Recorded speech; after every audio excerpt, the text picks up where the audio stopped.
Entonces, vimos ayer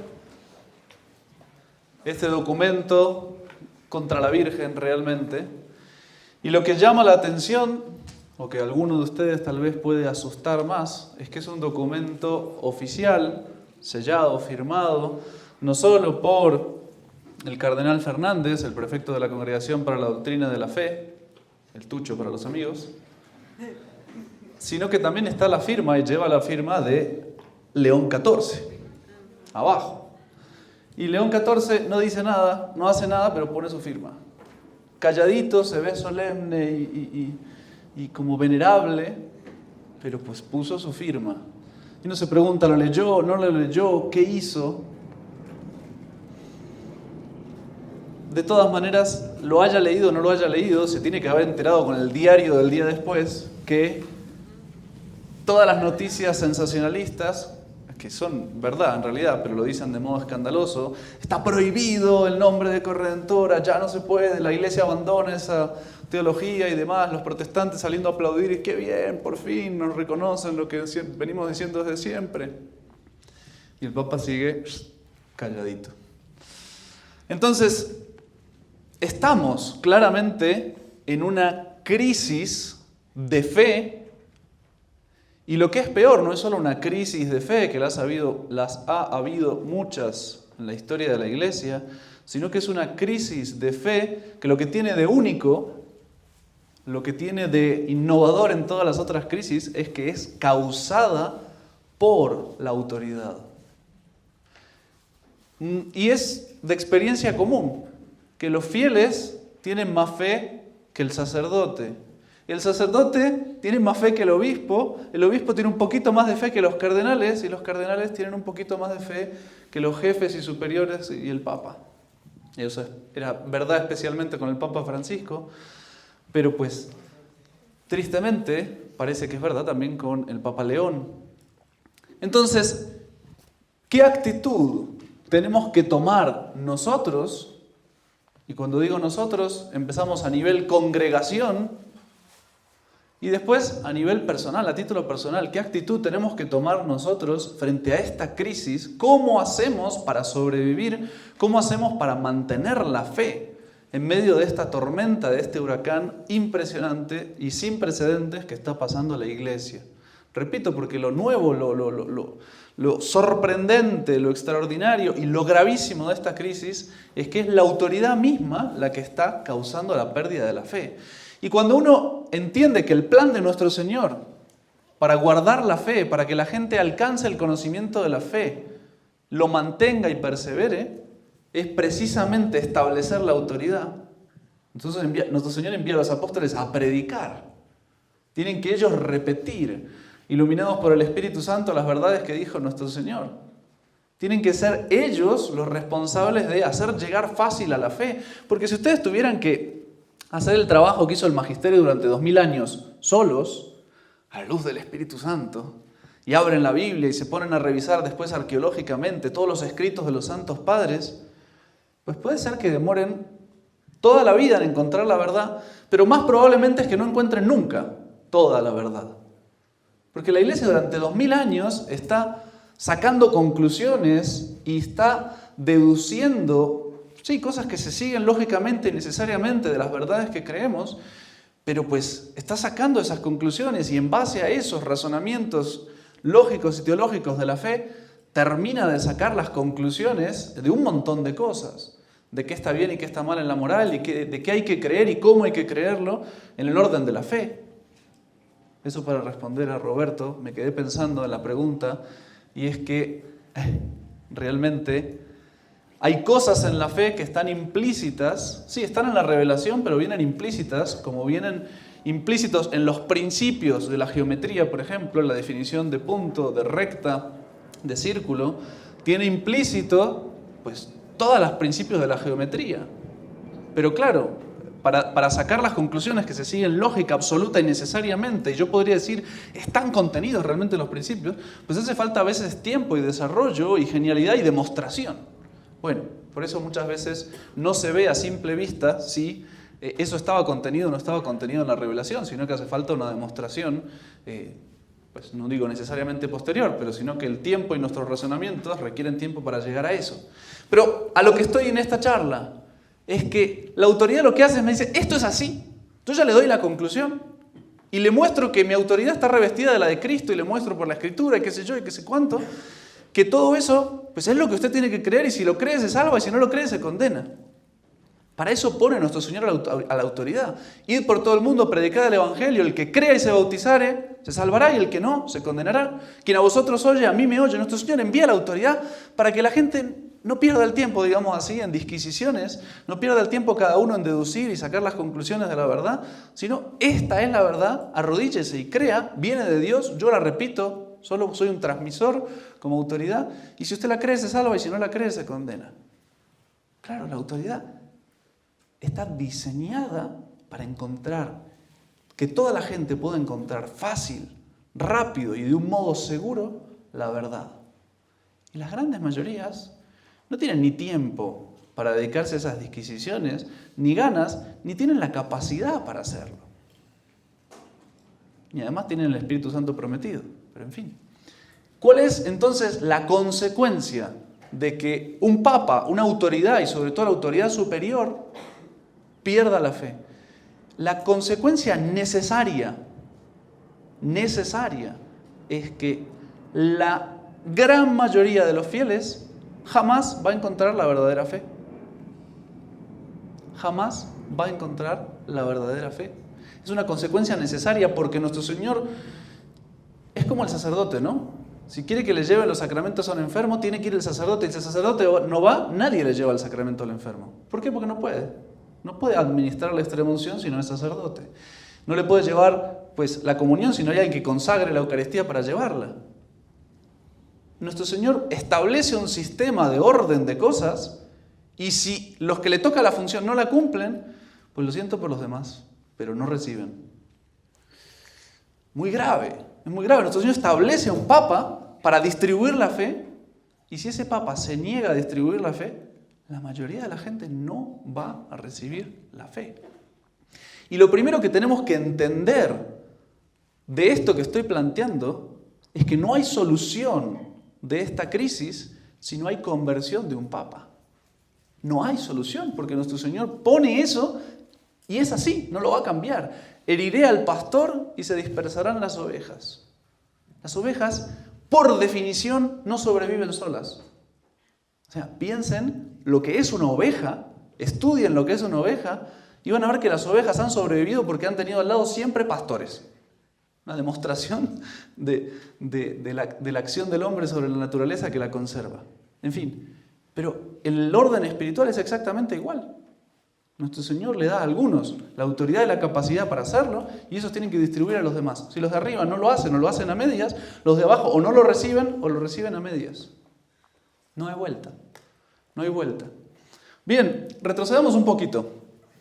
¿Cuándo comienza esto? Todos saben más o menos que comienza en el Concilio Vaticano II. En realidad empieza antes, la pérdida de la fe empieza desde abajo, pero técnicamente el momento en el que se transforma en autoridad, en la autoridad que empieza a hacer daño a la fe de los súbditos, es el Concilio Vaticano II, el que los modernistas, que ya San Pío X había denunciado en 1907 en su encíclica Pascendi, creo que es el 1907, si no, está por ahí.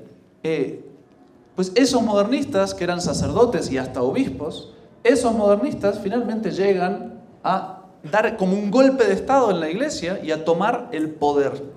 Y se han conservado en el poder hasta el día de hoy. Esos modernistas, entonces, hacen y aprovechan esa toma de poder para hacer un cambio en la fe. Y un cambio realmente radical, dicho de modo disimulado, para que no parezca que están yendo en sentido totalmente contrario, pero realmente la intención es ir en sentido totalmente opuesto y es lo que estamos viendo ahora. Son consecuencias lógicas, es la continuación del camino emprendido aquí. De hecho, el cambio en la fe pues tiene muchos aspectos, pero el aspecto, digamos, más esencial del cambio de la fe es el ecumenismo. Es esa conclusión de que en cualquier religión nos podemos salvar. Y que esas religiones pues son también caminos, como dijo Francisco, son todos caminos distintos que conducen a Dios, o por decirlo así, son como diferentes idiomas que dicen lo mismo. Claro, si yo parto de esa conclusión, pues al principio parece como un acto de respeto al prójimo, de cierta comprensión, de cierta caridad, de cierta madurez, que no nos peleamos por niñerías, sino que practicamos el amor y tratamos de ser todos uno como Cristo nos pidió. Pero en el fondo ya arrancamos con una renuncia a tener la verdad.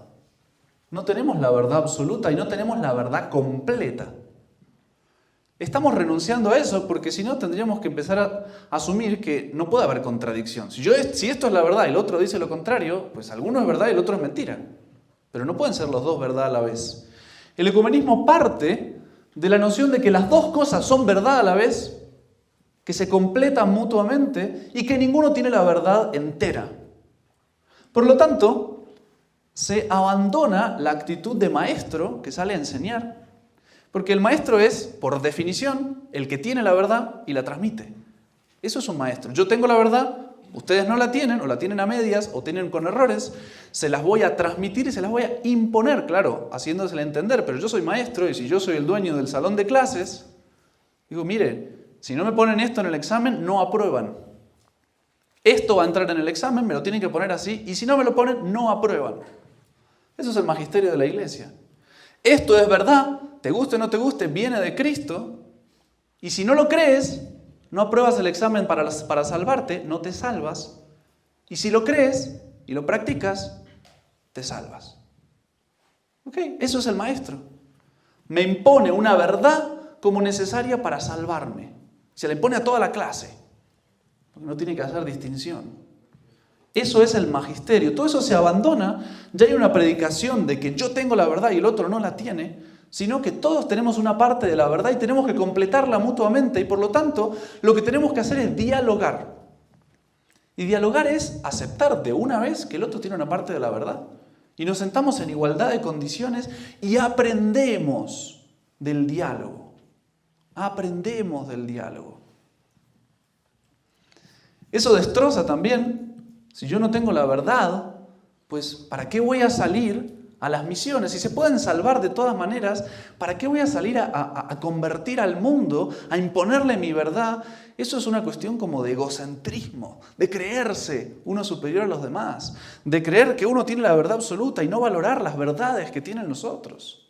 Entonces yo en realidad no tengo que salir a convertir, imponer mi religión, mi fe, mi modo de ver la religión, sino que tengo que aprender a valorar los elementos que tienen las otras religiones y tengo que obtener una religión superior en la cabeza del modernista, mezcla de las dos religiones, que es lo que llaman inculturación. La inculturación es el respeto por la religión del otro, es el diálogo entre los ritos para lograr un rito superior, que se mezcla con el rito maya, con bobadas de todo tipo, ¿no? Arrancando con la misa nueva, que es la inculturación con los protestantes. Hacer un rito que les guste a los protestantes y que sea un rito como superior a lo que teníamos antes, que era triunfalista, que nos creíamos que teníamos toda la verdad, que teníamos el sacrificio de Cristo, etc.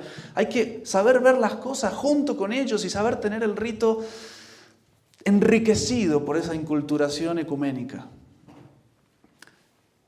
El no tener la verdad absoluta, el no tener la fe completa, el no creer que yo tengo la fe completa, la tengo que transmitir y la tengo que defender y la tengo que practicar, también destroza a los mártires.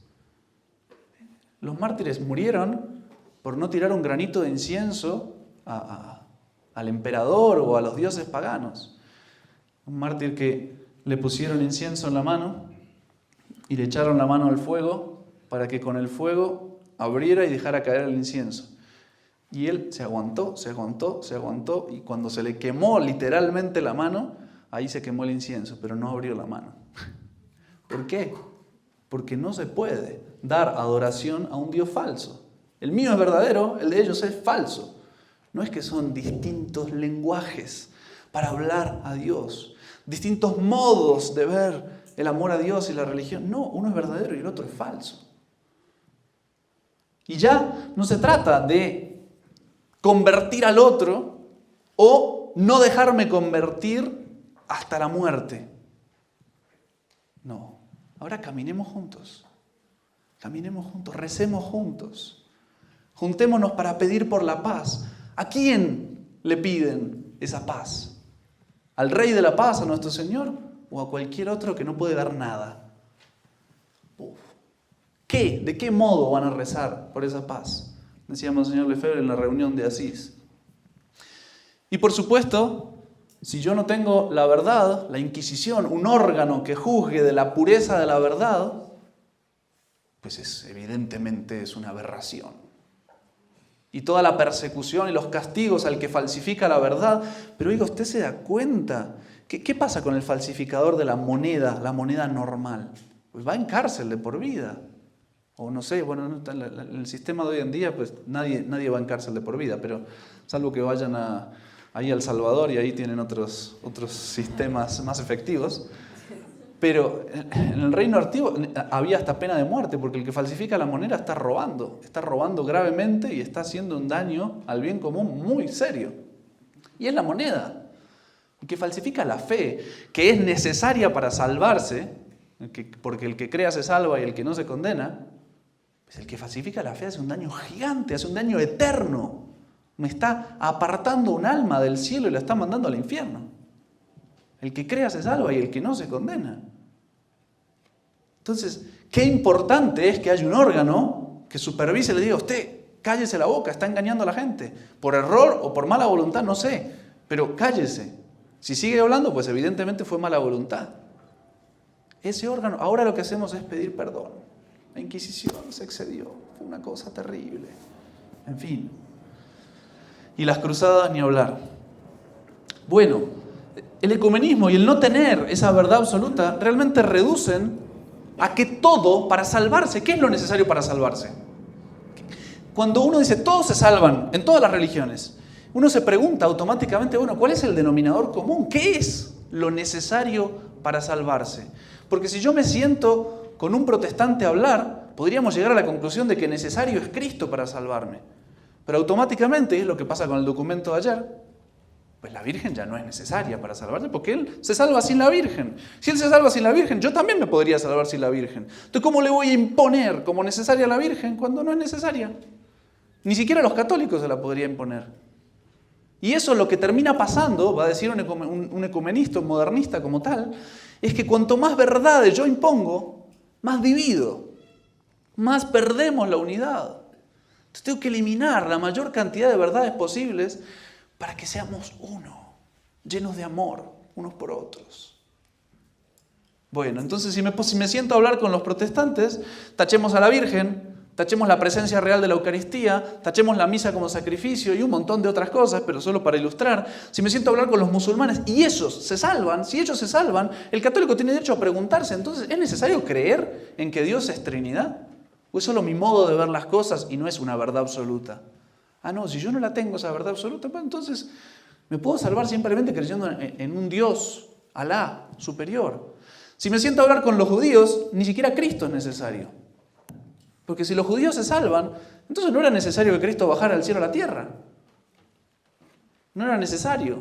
Cristo es opcional. Al que le gusta lo puede seguir porque es muy linda la doctrina de Cristo. Y ellos, qué lástima que se lo pierden, podríamos enriquecernos mutuamente. Pero pensando fríamente, si ellos se salvan sin Cristo, entonces pues, no hace falta, no es necesario. ¿Qué es lo necesario? Ser buena persona. Pero uno se sienta a hablar con un pagano que es ser buena persona y resulta que ser buena persona no es cumplir los mandamientos. Para un católico ser buena persona es cumplir los mandamientos, vivir en gracia de Dios, recibir los sacramentos, etc. Pero el pagano ni acepta sacramentos, ni acepta mandamientos, o acepta algunos, los que les convienen y los otros no. Ay no, pero pues es de LGTBI, pero es buena persona. Y bueno, ¿qué significa ser buena persona? El gauchito Gil en Argentina era buena persona, porque robaba y después repartía un poco a los pobres. Iba a rezar antes de robar. En fin, era una locura, una locura. Entonces, ¿qué es ser buena persona? Una cosa vaga, que cada uno la entiende a su manera. Me acuerdo haberme juntado, siempre que voy al aeropuerto, pues uno con sotana atrae todo, ¿no? Atrae viejitas piadosas que rezan 15 rosarios por día y atrae gente que está re loca. Se me sentó un hombre al lado a hablarme de no sé qué, que había estudiado con jesuitas y que le encantaba todo. Y no sé, yo dije, oh, jesuitas, genial, estamos bárbaros. No, y yo lo que más valoro de los jesuitas es que no le daban tanta importancia a todo eso, que sacramentos, que mandamientos. No, ellos nos enseñaron a ser buenas personas y eso me ha servido para toda la vida. Yo digo, tengo 5 minutos, ¿cómo le explico a esta persona que le destrozaron la fe y que se va a condenar? Bueno, uno hace lo que puede, ¿no? Pero terrible, pero es una consecuencia lógica. Si aceptamos que todas las verdades que tiene la Iglesia Católica son opcionales, automáticamente caemos en el indiferentismo. ¿Hace falta creer en Cristo o no? No. ¿Hace falta creer en la Virgen o no? Pues si te gusta, cree. ¿Hace falta recibir la confesión, los sacramentos? No, pues los protestantes nunca se confiesan y se salvan. Se salvan, supongamos. Pues automáticamente poner la verdad opcional, poner a Cristo opcional, al único Salvador como opcional, es caer primero en un indiferentismo religioso, cualquier religión vale, pero después también caigo en la inmoralidad, porque cualquier cosa vale. Tengo que ser buena persona. Cualquier inmoralidad, yo la puedo justificar que yo soy buena persona. Yo soy buena persona. Y finalmente termino cayendo en el ateísmo, porque es imposible que sea el mismo Dios, el Dios del musulmán que el mío, o los dioses que veneraban los romanos con los que tenemos ahora. No encaja, no funciona.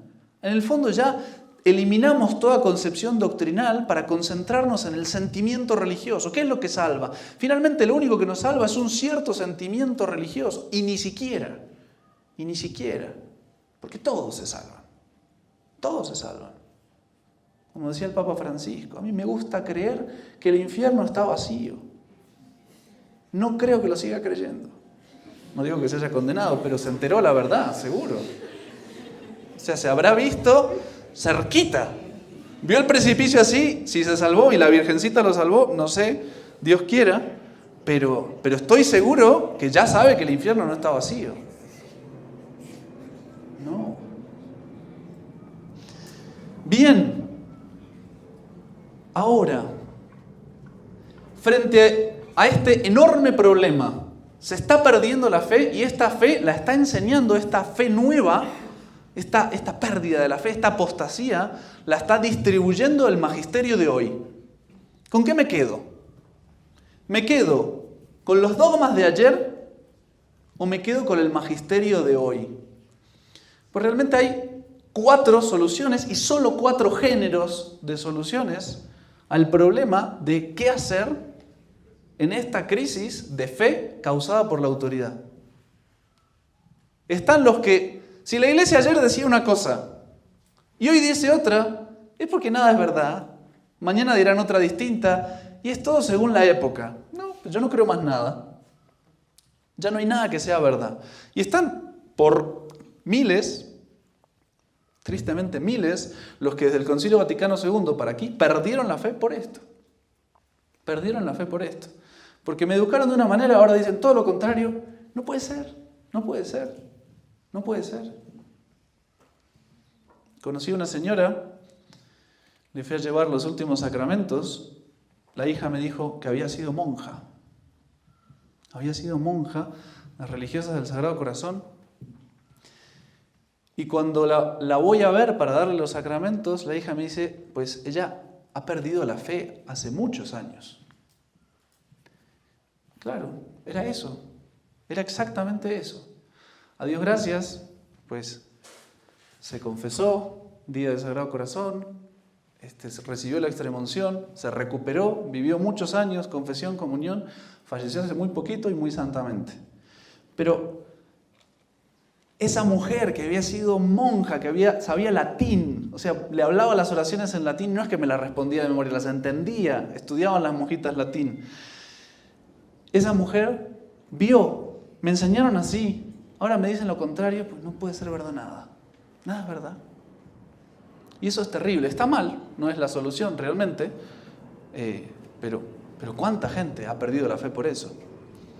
La segunda solución es decir, bueno, si durante 2000 años enseñamos esos dogmas y ahora se enseña otra cosa, ahora con el progreso, con el avance, con la ciencia, con la madurez, evidentemente vino el Espíritu Santo en el Concilio Vaticano II y esto es la verdad. Y durante 2000 años nos equivocamos. Bueno, pues esa es la respuesta de un montón de gente que dice, no, yo prefiero equivocarme con el Papa que tener razón contra el Papa. Seguramente el Papa es el Papa y vos no podés ser más papista que el Papa. Y se quedan con lo que diga el Papa, lo siguen a la autoridad y está bien entre comillas, digamos, es entendible. ¿Qué es la autoridad? Está hecha para eso, para que uno la siga y así encuentra la verdad. El problema es que cuando uno la sigue y dice mentira, también encuentra el error. Bueno, pero evidentemente no es una solución porque es más lógico creer que nunca fue nada verdad que creer que durante 2000 años la Iglesia de Cristo se equivocó. Más cuando uno revisa todos los escritos de los santos, cuando uno revisa toda la fe que manifiestan las catacumbas de los primeros tres siglos, todos los documentos de los padres de la Iglesia, de los concilios ecuménicos, etcétera, etcétera, uno revisa y siempre es exactamente la misma fe, como como esos ejércitos romanos armados que no tienen por dónde entrar. Realmente es ridícula esa solución. Están también, y salto al cuarto punto, están los que quieren salvar, y sería la actitud más, de buena voluntad, diría yo. Decir, oye, no, tenemos que salvar las dos cosas.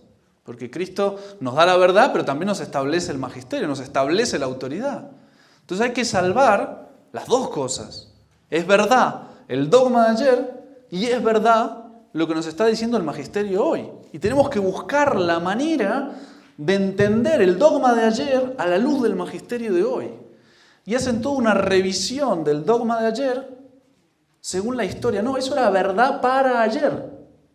¿Por qué? Porque había estaba muy influenciado por la época, en ese momento era lo que había que hacer, lo que había que decir, pero a medida que se va progresando, pues así como estábamos en la época medieval, con los reyes y la gloria y la majestad de los pues así lo mismo también en la liturgia, en la fe, se tenía una especie de triunfalismo, de oro por todos lados, y eso pues en esa época era lo que la gente necesitaba, pero lo vamos a dejar de lado. Y pues a medida que se va avanzando, se va perfeccionando, vamos creciendo, va madurando y pues llegamos a lo que es hoy y mañana avanzaremos más. Bien, eso es una herejía condenada como historicismo. Es decir, fue verdad para esa época, pero después puede cambiar. O sea, una cosa son usos y costumbres, otra cosa son verdades. Lo que ayer me decían, tengo un solo Salvador, que hoy me digan es opcional, hay otros salvadores. ¿Cómo puede ser? Si hay otros salvadores, entonces no hay un solo salvador. Pero no están como la Virgen, están contra. Pues la Virgen está conmigo, pero el que no está conmigo está contra mí. Ojo. Entonces no se puede. Esa es la postura de Benedicto XVI. Y es la postura de lo que en Argentina llamamos la línea media. La gente que agarra los dogmas de ayer y reinterpreta, no es exactamente lo mismo, se puede reinterpretar todo el dogma de ayer a la luz del magisterio de hoy, o se puede interpretar el magisterio de hoy a la luz del dogma de ayer. Y eso es lo que hace la línea media argentina. Benedicto XVI sí era historicista, sí decía, eso era verdad para esa época, y San Pío X, si viviera hoy, no escribiría eso. La línea media hace al revés, reinterpreta todos los textos del Concilio Vaticano II a la luz del dogma de ayer. Entonces el texto dice algo que parece todo lo contrario. Pero hay que darle la vuelta porque como esto está inspirado por el Espíritu Santo, necesariamente tiene que decir la verdad. Y si está inspirado por el Espíritu Santo, aunque la persona que lo escribió quiso decir lo contrario, el Espíritu Santo dijo la verdad a través de eso. Y si dice que no, hay que entender que sí.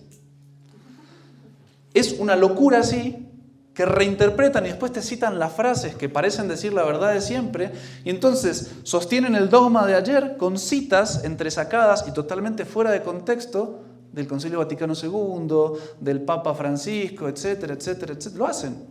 Lo hacen. ¿Por qué? Porque en esta frase claramente se ve el Espíritu Santo que manifiesta, pero no miran realmente el contexto y el todo y la intención y la dirección que se está siguiendo. Hay que cerrar los ojos para no darse cuenta que estamos yendo en sentido totalmente contrario a lo de ayer.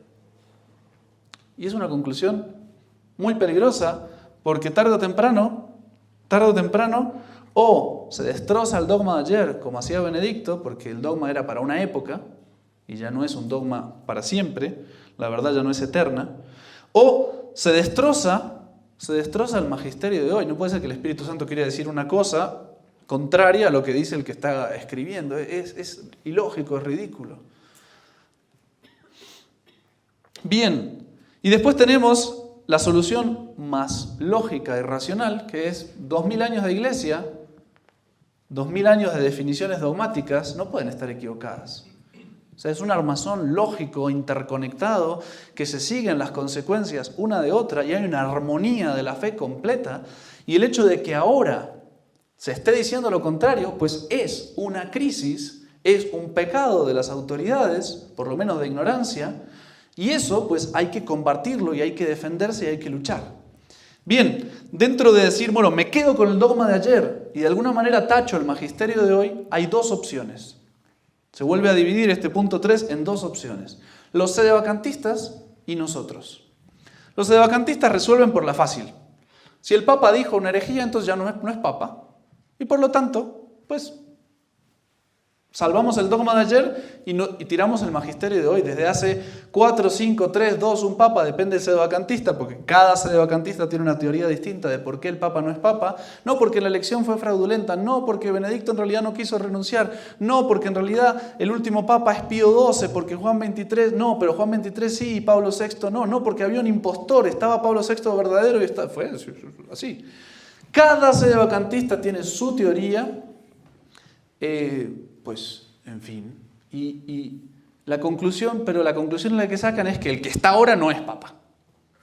No sé qué dirán ahora de León XIV, pero de Francisco era clarísimo. No era Papa. ¿Y por qué? Y todas las opiniones eran distintas, y no solo que cada uno agregaba un argumento distinto, no, se mataban porque el argumento del otro no servía, pero el mío sí. Tú dices que por eso, no, pero eso no es así, tiene que ser por esto. Todos partían de la premisa, no puede ser Papa, y después nos fijamos cómo lo justificamos. Nos llevamos súper bien entre nosotros, porque llegamos a la misma conclusión, pero ninguno lo demuestra de la misma manera y la demostración del otro está mal. Ahí uno se da cuenta que la cosa no tiene realmente mucho fundamento más que la rabia y el sentimiento de decir, no puede ser. No puede ser. Hay algunos argumentos que son para tratar un poco más, no me voy a detener en particular en este momento sobre el sedevacantismo. Si quieren, tengo algún video que explica los argumentos de los sedevacantistas y los trato de desarrollar primero como objeciones y después responderlos a la luz del mismo derecho canónico. En fin, no me voy a extender por ahí, pero realmente es insostenible el sedevacantismo. Pero, pues, si alguien tiene dudas o algo, que me diga. Están los sedevacantistas, repito, que resuelven diciendo no es Papa y por lo tanto ya no hay más problema, pero tenemos un pequeño problema, es que la iglesia tiene que durar hasta el fin de los tiempos y la iglesia no solo es la fe que creemos, eso es recontra protestante, reducir la iglesia a la fe que creemos, la iglesia es la jerarquía establecida por nuestro Señor y esa jerarquía tiene que durar hasta el fin de los tiempos. Y si resulta que hace 6, 7 papas que no tenemos papa, ¿de dónde diablos vamos a sacar un papa? Porque los papas los eligen los cardenales y los cardenales solo los elige el papa. Y si los cardenales que tenemos ahora fueron elegidos por alguien que no fue papa, no tenemos cardenales. Y además está prohibido cambiar las reglas de elección de papa en tiempo de sede vacante, y es de derecho divino. Entonces estamos al horno, porque no tenemos ni papa ni cardenales, ni podemos tener cardenales, ni podemos tener papa. Conclusión, fuimos contra un dogma de fe que es la indefectibilidad de la iglesia. Se acabó la iglesia. ¿Qué queda? El pequeño rebaño. ¿Qué hay que hacer? Buscar el refugio. Compremos una finca y vayámonos ahí, perdámonos ahí. Y claro, el que compra la finca y la revende hace buen dinero. En fin. Bien, están ellos y estamos nosotros, que simplemente decimos, sí, es mi papá. Pero pues cualquier papá y cualquier autoridad, por más que yo tenga el cuarto mandamiento, Pues cualquier papá tiene límites en su autoridad y hay cosas que yo no estoy obligado ni a obedecer ni a creer. De hecho, para que haya magisterio, no alcanza que firmen un documento. Para que haya magisterio, tiene que haber una intención de maestro, lo que les decía. Yo tengo que tener la verdad, estar convencido que tengo la verdad, querer imponerla como necesaria para aprobar el examen. Apréndala, se la explico, lo que quiera, pero si no me la pone en el examen no aprueba. Esa es la actitud del maestro. Y esa actitud la hemos abandonado en el año 65. Cuando terminó el Concilio Vaticano II, se acabó la actitud de maestro. Sí, puede ser que tenga el título de maestro, puede ser que esté contratado por nuestro Señor para ser el maestro, pero el maestro se sienta a charlar con los alumnos. Y si se sienta a dialogar, a charlar y no impone nada, porque no hay nada necesario para salvarle, porque es un pecado para ellos creer que hay algo necesario para salvarse. O sea, es un pecado contra el ecumenismo. Su fe es el ecumenismo, decir que hay algo obligatorio para salvarse, que yo te lo impongo, es un pecado de orgullo contra el ecumenismo. Sí. Una pregunta, no es profe, pero quería saber usted qué piensa del documento de María Corredentora. ¿No habría cierta posición de enseñanza diciendo esto ya no va a ser y no se puede usar más? Realmente, primero no es un documento de máxima autoridad en el formato que lleva, y segundo, que incluso eso sería dentro del magisterio ordinario, digamos así, no sería un magisterio ex cátedra, sería un magisterio ordinario, y el magisterio ordinario se interpreta la intención magisterial, que es lo que estoy diciendo, o sea que yo como maestro tengo la verdad, la impongo como necesaria para salvarse. Esa intención magisterial se interpreta por la repetición de actos y se interpreta por el contexto, porque en el fondo lo que yo tengo que averiguar es realmente qué intención tiene la autoridad cuando hace ese documento. No depende tanto ni del formato, ni de qué firmas pusieron, ni de las frases tal como están, sino yo tengo que averiguar, o sea, la autoridad me tiene que manifestar a mí claramente qué intención tiene para ver si realmente es magisterio o no es magisterio. ¿Me está imponiendo como necesario para salvarme o no? Porque usted le pregunta, lo sienta al Tucho Fernández y le digo, Tucho, si yo no creo esto, ¿me puedo salvar? Lo pongo en un aprieto, porque automáticamente me va a decir, no, bueno, sí, también se puede salvar. No es conveniente, nos parece que para los católicos, pero sería contradecirse a sí mismo, porque el documento está hecho con una intención ecuménica, sería contradecirse a sí mismo decir que no se puede salvar. Entonces, cuando uno empieza a preguntar y a averiguar realmente la creencia y la intención que tienen, siempre la intención es un diálogo ecuménico. Y por lo tanto, una renuncia a tener la verdad y una renuncia a imponer la verdad como necesaria para salvarse. Es el contexto de todo el magisterio, entre comillas, que tenemos del Concilio Vaticano II para acá. Y está manifestado, si no en el documento escrito, en todas las alocuciones, en todas las frases, en todas las predicaciones. Es el ambiente que se respira, en el que están formados, y por lo tanto uno presupone de antemano que no tienen una intención magisterial. No la pueden tener porque va contra sus principios. Va contra sus principios. Lo que tienen a veces es capricho y ganas de imponer, hágame caso, pero no hágame caso porque si no, no se salva. Hágame caso porque si no se va al infierno. No. Y no es un hágame caso y obedezca, sino esta es la verdad, créala. Yo tengo que imponer la verdad, no es que yo por mí, no sé, mi temperamento impongo. No. Es... yo tengo la verdad, si a usted le gusta bien, y si no, no se salva.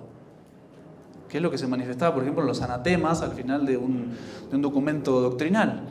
El que no crea tal cosa, sea anatema. El que diga que tal cosa, sea anatema. O sea, me está diciendo, esto es necesario para salvarse. Es la verdad que hay que creer para salvarse.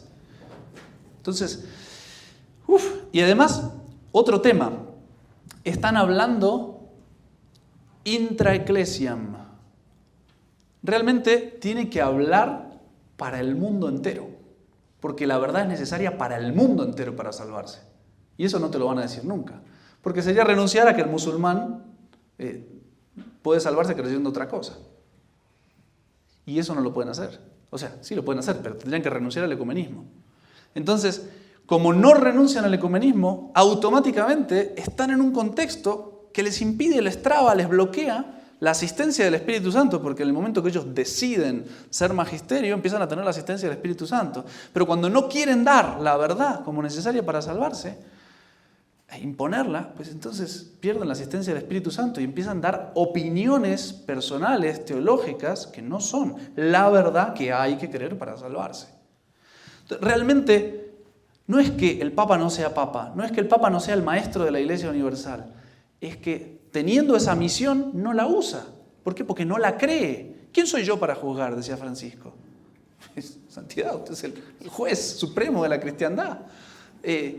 No, yo soy el obispo de Roma.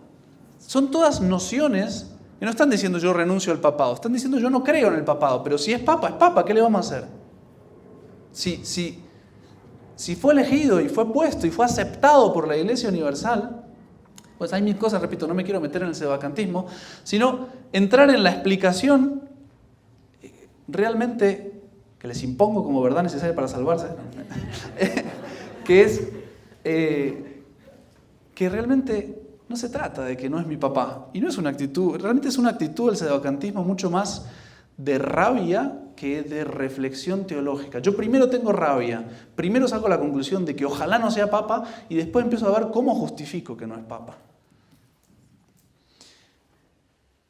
Si es por más mal papá que sea, pues yo no tendré que obedecerlo, yo tendré que tomar una distancia prudente, yo tendré que decir, oiga, yo no me hace, si me golpea, tomo distancia, si me hace daño, le hace daño a mi mamá, separo a mi mamá, pero no puedo decir, no es una actitud de buen hijo decir, no, ya no es mi papá, no quiero saber más nada. Pues, si es mi papá, y tendré que rezar por él, tendré que ver cómo hago para hacerle bien y cómo hago para ayudar a la salvación de su alma.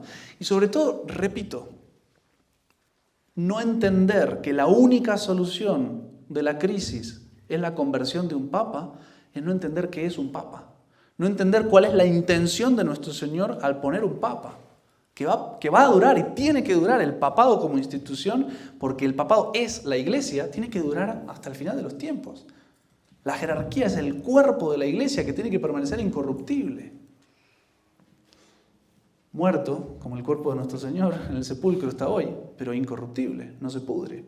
Está ahí. Algún día recuperará el alma de la fe, pero es la única manera y no hay otra de que se arregle esta crisis de la Iglesia. Es papa, pero no debo creer lo que no es magisterio, porque no me lo pone como verdad necesaria para salvarme, ni debo obedecer lo que me manda que sea pecado, que esté mal. Es tan sencillo como eso. Si mi papá me manda que vaya y péguele una cachetada a su mamá, pues no puedo, papá, lo siento. Pero soy su papá, obedezca. Lo siento, pero tengo que obedecer a Dios antes que a mi papá. No voy a decir, ya no es mi papá. No, pero no puedo obedecer eso. Lo siento. Bien, eso a nivel, ¿qué actitud tomar ante la autoridad?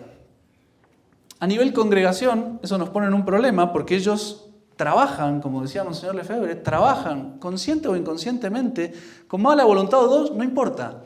Pero si usted ha convencido usted de esto, usted está trabajando por la destrucción de la Iglesia.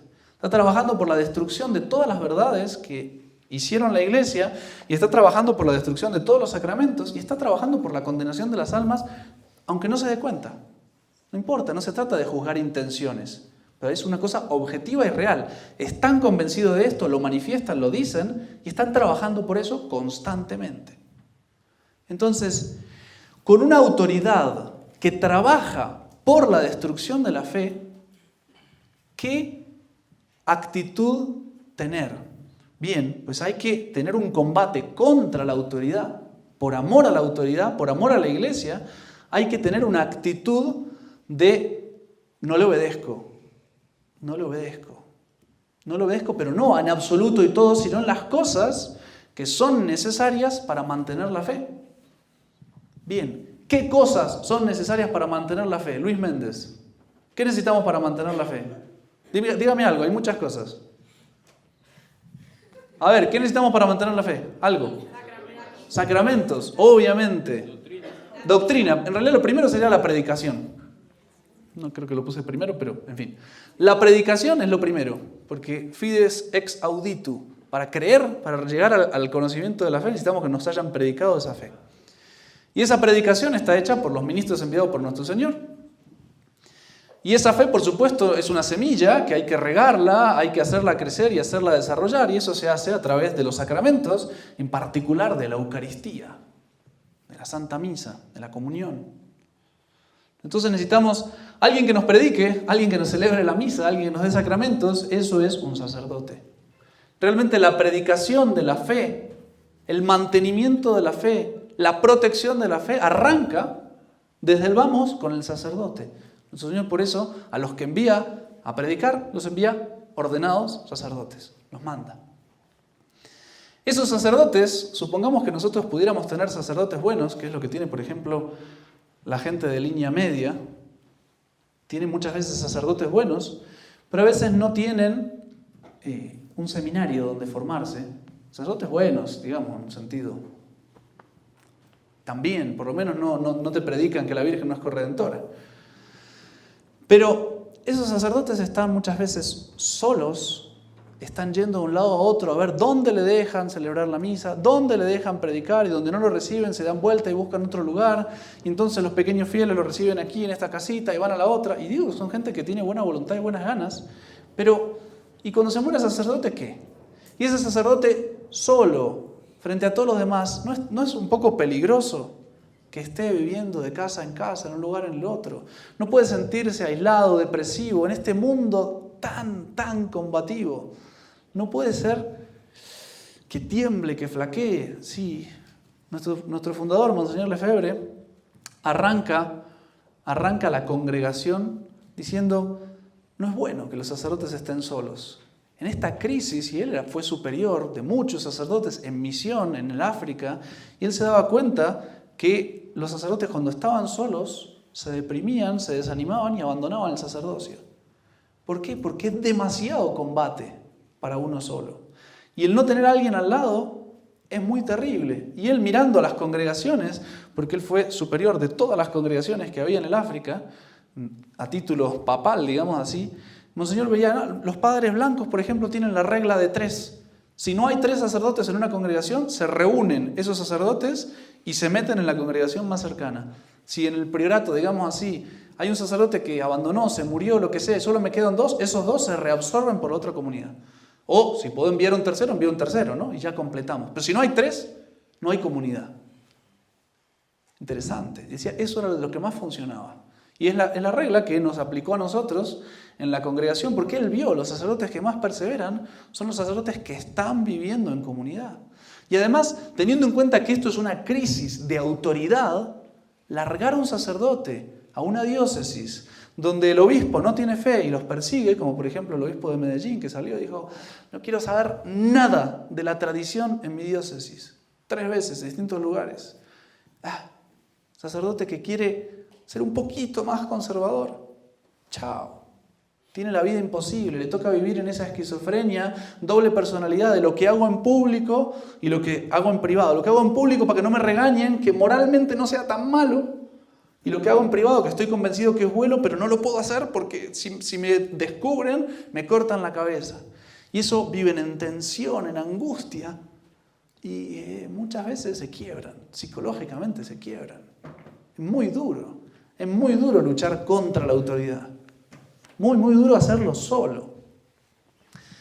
Y por supuesto hace falta no solo una congregación que los reúna, que los proteja, sino pues hay que formarlos, ¿no? Hay que sacarlos de algún lado. Los sacerdotes no crecen como los repollos. Sí, toca realmente dar un ambiente. Yo pongo solo seminarios, pero realmente hace falta escuelas también. Hace falta un ambiente, hace falta familias católicas que den hijos de los que puedan salir vocaciones, que esa vocación se conserve y se proteja a lo largo de toda la educación por el ambiente familiar, las estructuras parroquiales. Este tipo de eventos ayudan a ustedes un montón a la perseverancia. Y si hay alguien que tiene una inquietud vocacional, a frenar que el mundo no se los coma, ayudarlos, apoyarlos. Hacen falta, yo pongo seminarios, pero seminarios realmente lo que necesitamos es un ambiente cristiano que lo genera la familia, la parroquia, la escuela, el seminario. Bien, yo pongo seminarios, pero hace falta mucho más. Porque ¿quién va a entrar al seminario si se crió en el mundo, nació en el mundo y vive como el mundo? Un milagro. Un San Pablo que de perseguir se le cayó el caballo y se convirtió, pero el resto nadie. Del resto nadie. Entonces, hacen falta y son esenciales. Pero estamos en la misma. Tenemos sacerdotes hoy bien formados que se reúnen, pero incluso, ¿cómo hago para tenerlos mañana? Porque el sacerdote no puede ordenar a otros sacerdotes. Es evidente que necesito obispos.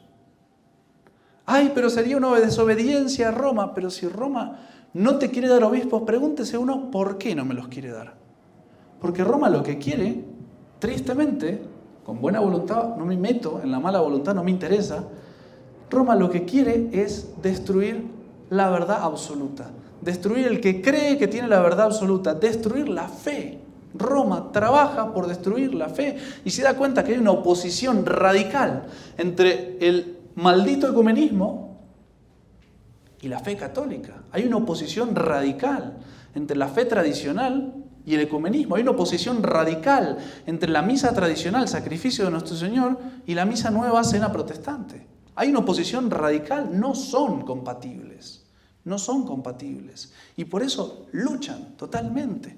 El documento que sacaron ayer confiesa en las primeras líneas que la intención que mueve el documento es una intención ecuménica. Están buscando llevar el ecumenismo y por el ecumenismo sacrifican a la Virgen. Sacrifican a la Virgen por el ecumenismo. Y así ellos se dan cuenta que hay una oposición radical. Y por eso dicen, bueno, muerto el perro se acabó la rabia. Cuando mueran los sacerdotes, se acabó la congregación. Hagan ahora lo que puedan. Y cuando se mueran los sacerdotes, se acabó. Y se acabó el sacerdote, se acabó la predicación, se acabó la dirección espiritual, se acabó la misa tradicional y se acabaron los sacramentos tradicionales. Hay una crisis, queridos fieles, no se necesita ser un teólogo para saberlo. ¿Cuál es la crisis? Dígame, ¿cómo hacen ustedes para recibir una buena confesión? Saquen la fraternidad, saquen las congregaciones medio tradicionales. ¿Cómo hacen ustedes para recibir una confesión? El sacerdote que a veces sabe confesar, después no sabemos si consagra la misa o no consagra. Y el que más o menos celebra la misa, después no te quiere confesar. Es una crisis gravísima. Si nuestra vida espiritual depende de la predicación de la fe, la confesión y la comunión. De eso depende nuestra vida espiritual.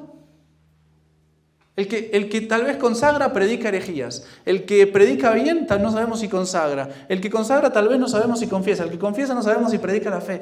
Es un desastre. Es un desastre. Es una crisis gravísima. Gravísima. ¿Cómo hacemos para conservar verdaderos sacerdotes?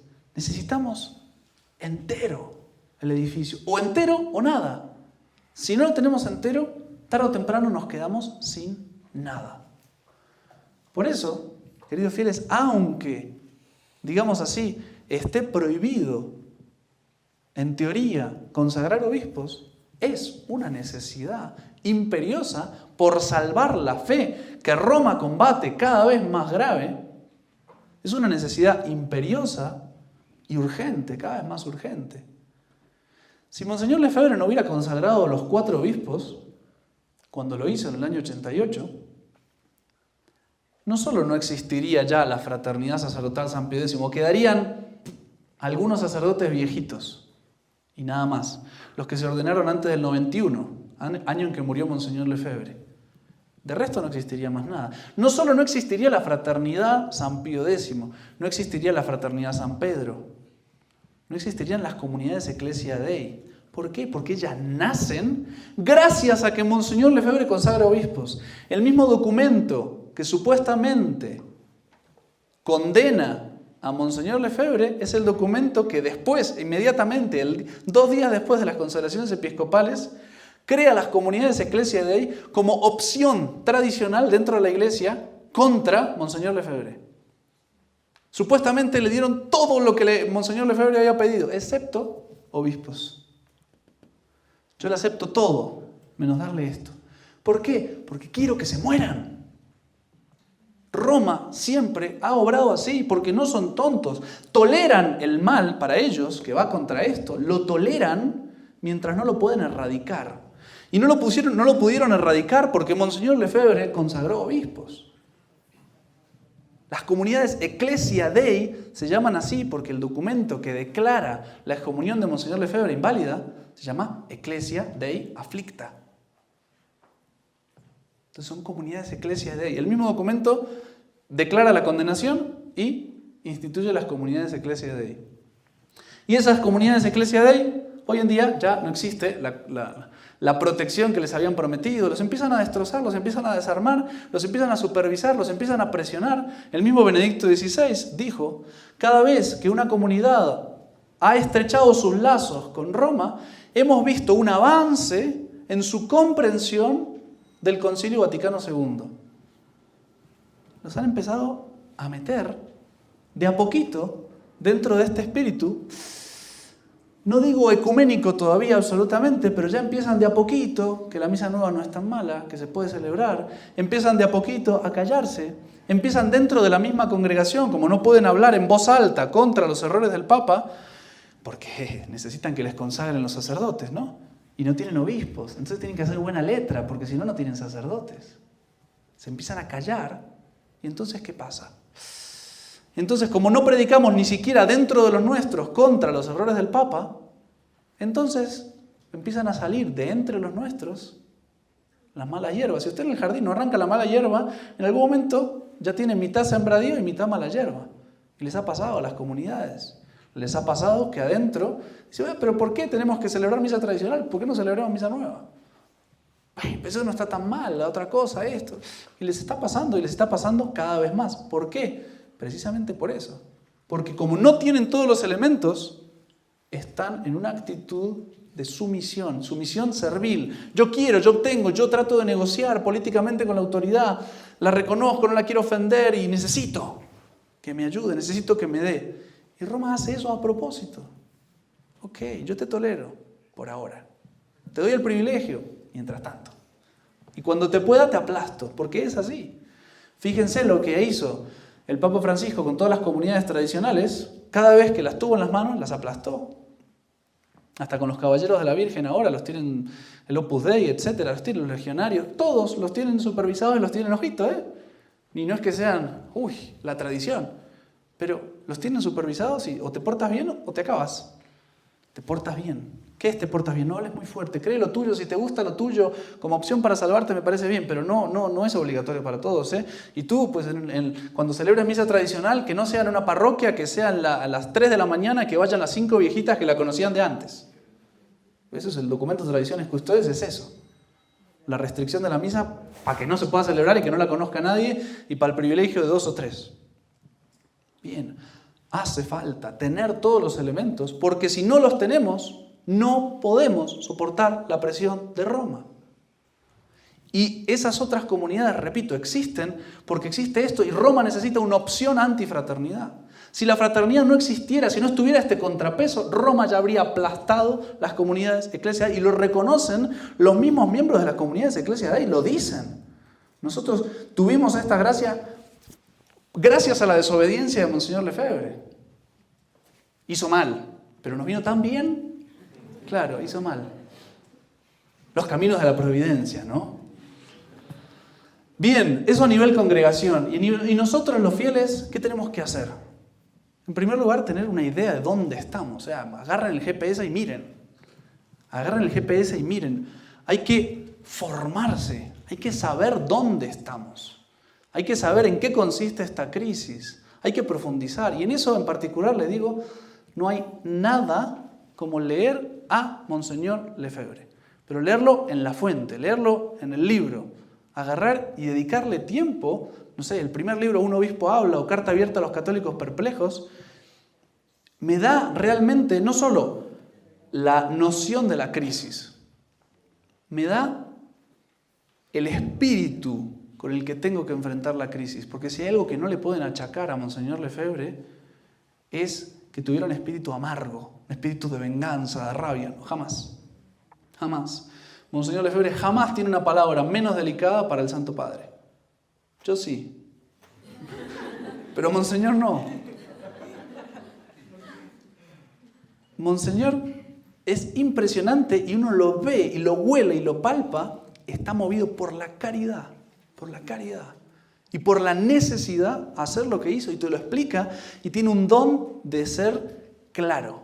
Cuando explica las cosas, Monseñor Lefebvre dice, es evidente, es así, tiene que ser así. Porque hay otros que ven el problema, pero te lo solucionan un poquito brutal. No, eso está mal, no sé qué. Entonces, hay una enfermedad, hay apendicitis, pásame la motosierra que yo lo arreglo. Sí, pues podemos ver cuál es la crisis. Algunos sacerdotes que han fallecido por ahí. Podemos ver cuál es la crisis, pero yo no tengo que turbar más a la gente y hacerle más daño del que ya está recibiendo, sino tengo que pacificar, reunir fuerzas y darles el norte del combate. Eso hizo Monseñor Lefebvre.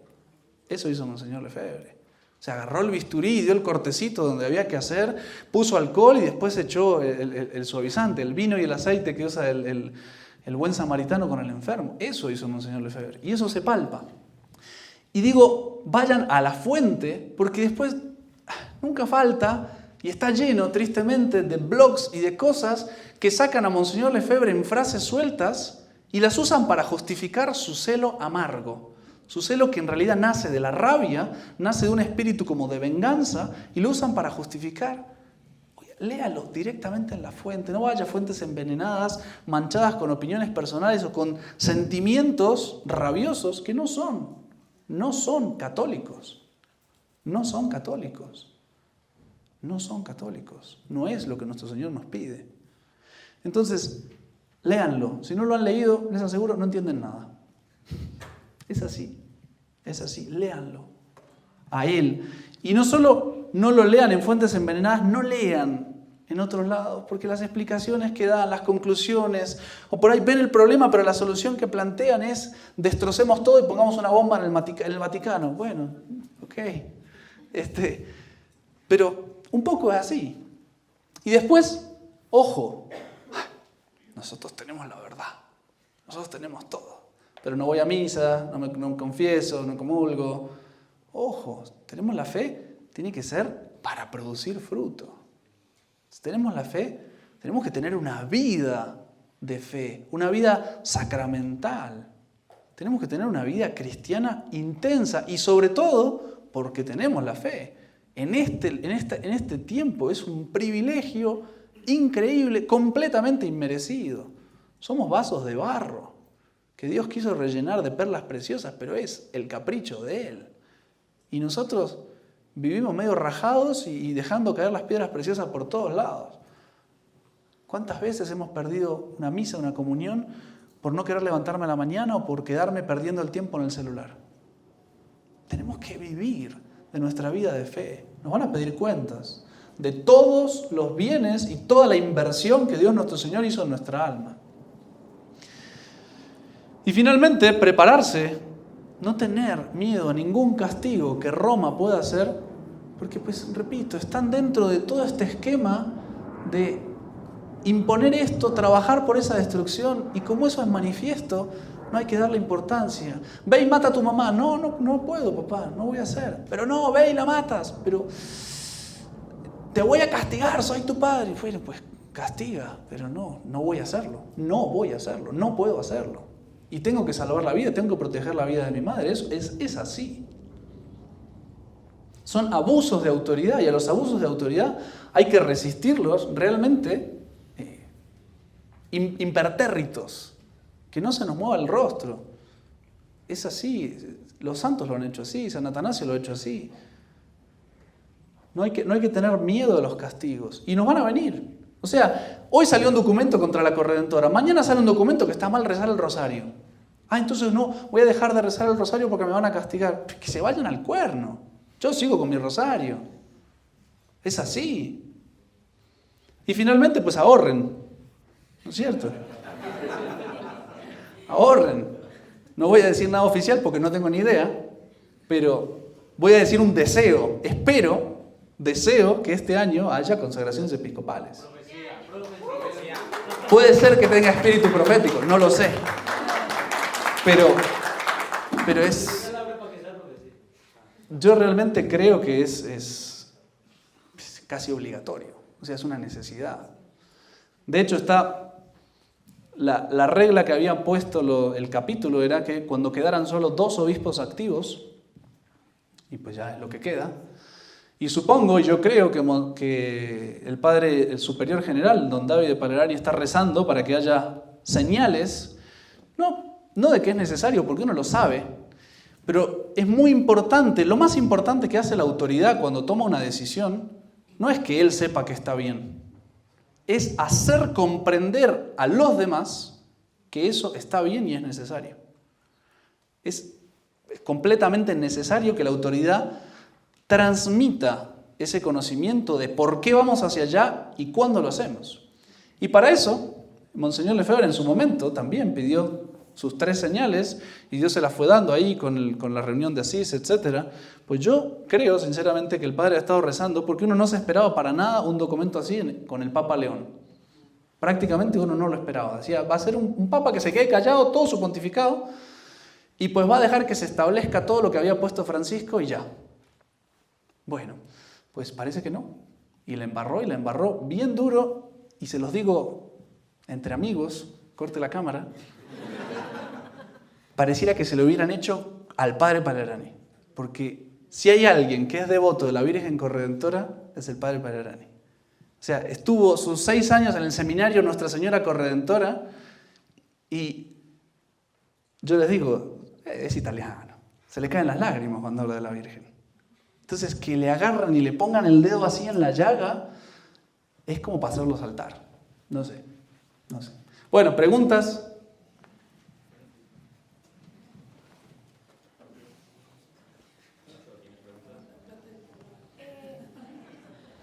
Es que, bueno, yo me pongo a pensar esta aparición de Nuestra Señora, en la cual ella dice... La Salet. Sí. Roma perderá la fe y será la sede del anticristo. Sí. Y además, pues, hay muchas evidencias de que la masonería tiene el poder a nivel mundial, político, mediático, Eclesiástico. Y pues encima como pensar, bueno, pueden haber un montón de teorías que sean falsas y que sea llena de esa rabia de la cual usted habla, padre, pero pueden haber cosas que sean pues verídicas. Tal cual. Yo pues me pongo a pensar con lo que dice Nuestra Señora, ¿qué debemos hacer? Pues si nos dice como que va a ser la sede del anticristo. ¿Qué significa que sea la sede del anticristo? Pues a eso va mi pregunta. Excelente. Entonces, cuando dice Roma perderá la fe y será la sede del anticristo, no estamos diciendo como que ya no va a haber más papa y que finalmente lo que vamos a tener es un anticristo en lugar de papa. Supongo que un poco así está interpretando eso. De hecho, eso hace referencia al Apocalipsis. En el Apocalipsis aparece claramente distinguido dentro de lo que es pues esa preparación del anticristo y del fin de los tiempos, aparece muy claramente distinguido lo que es el poder político, que es realmente personal del anticristo, y el poder religioso, que es realmente una especie de esclavo de anticristo. Aparece de muchas maneras distintas, como la bestia del mar y la bestia de la tierra, como por ejemplo el poder religioso pervertido también aparece como la mujer prostituta de Babilonia, que es muy curioso porque San Juan se asombra cuando la ve, porque reconoce que es la misma mujer revestida de sol que de repente se volvió prostituta de Babilonia. El poder religioso no va a ser el anticristo, va a preparar el camino al anticristo, va a ser la justificación religiosa y doctrinal del anticristo. Hay un anticristo que se sienta en la iglesia, digamos así, como en su trono. Pero no es que, claramente por el Apocalipsis y por la interpretación de los santos padres, hay 2 poderes, y de hecho están tan distinguidos que llega un momento que el mismo anticristo, cuando ya logró el dominio universal, patea y se saca de encima el poder religioso.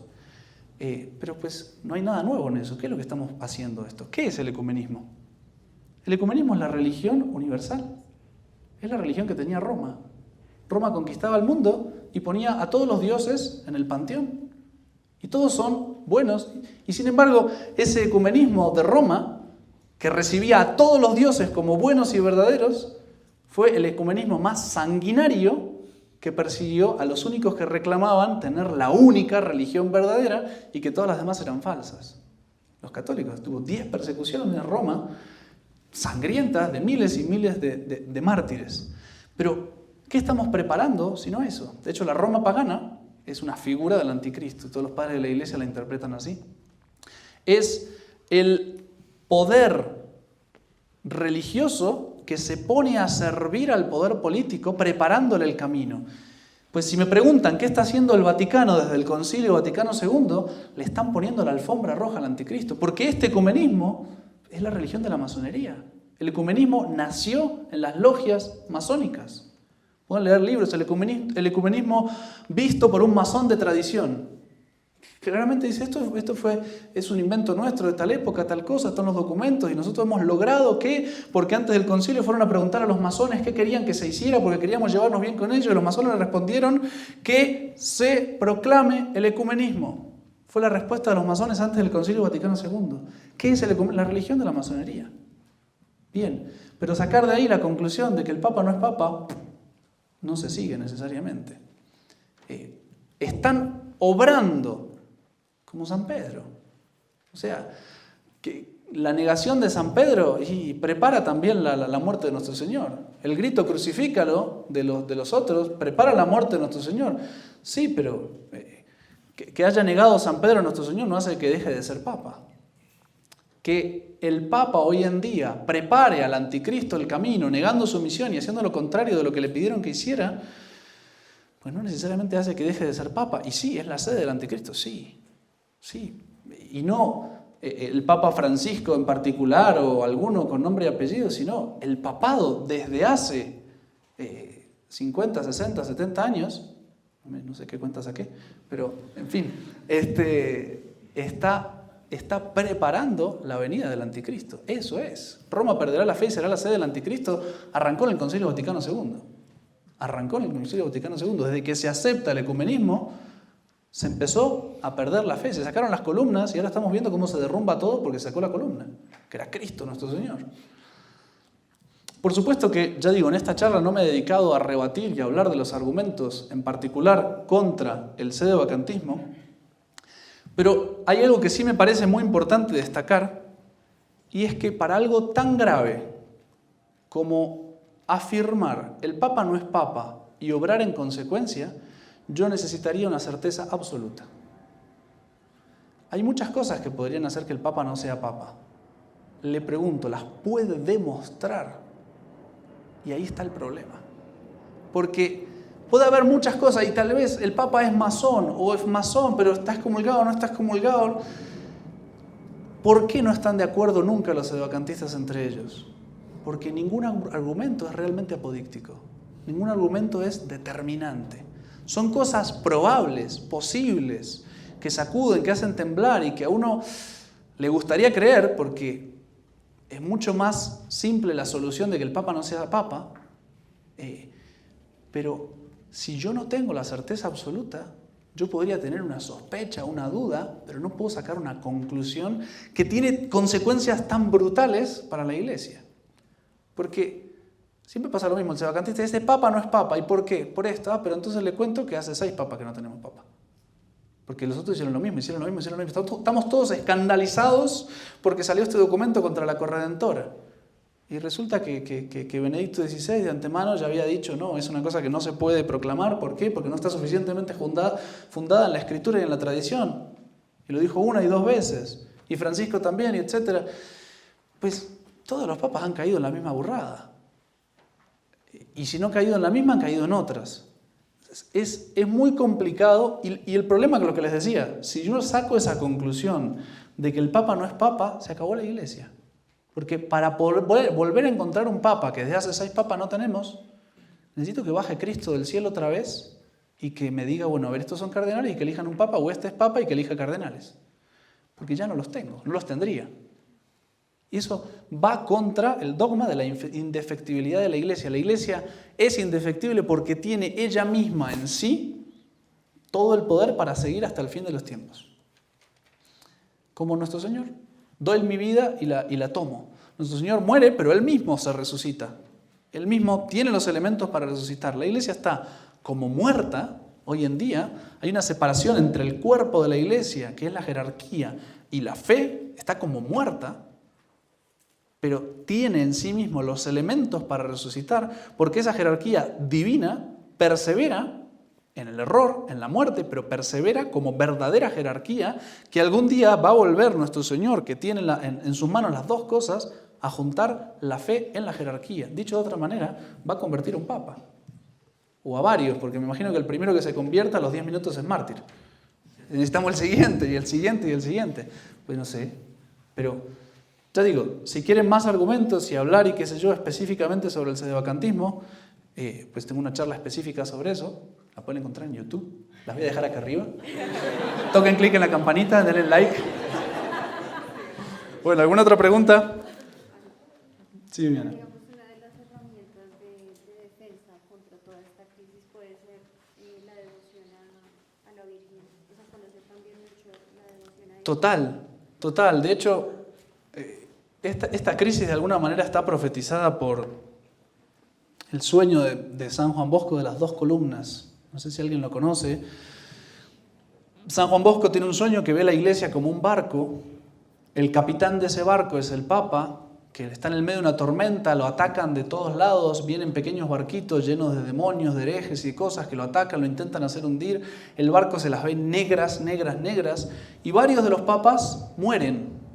En un momento logran matar a un papa, se alza un grito de triunfo entre todos los otros barquitos, los que están adentro del barco grande se sienten desesperados, pero finalmente aparece un nuevo papa, y ese nuevo papa conduce la nave en medio de dos columnas que se levantan del medio del mar, que es una columna que tiene la Eucaristía y otra columna que tiene la Santísima Virgen. Y tan pronto como logra anclar el barco en medio de esas dos columnas, se acaba la tempestad.